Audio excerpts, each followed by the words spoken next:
Mga kadiskarte, paano nyo maiwasan na manakaw ang iyong motor o mawala? So, anong gagawin ninyo? Ito lang, kasimple yan.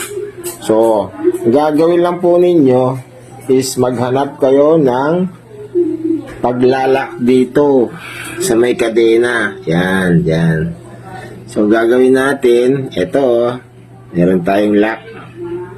So, ilalagay mo lang dito yung lock. Yan.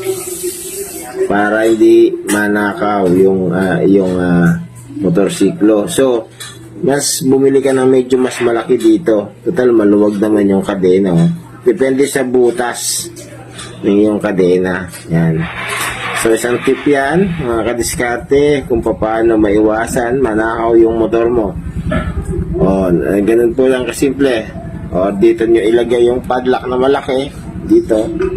Yan, dito kayo bumili ng, dito nyo ilagay yung malaking padlock na bibili nyo. Para pag-ikot, i-prevent.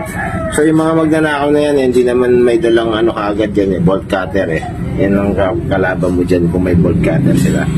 So, inuulit ko guys, ito padlock lang po. Bilhin nyo.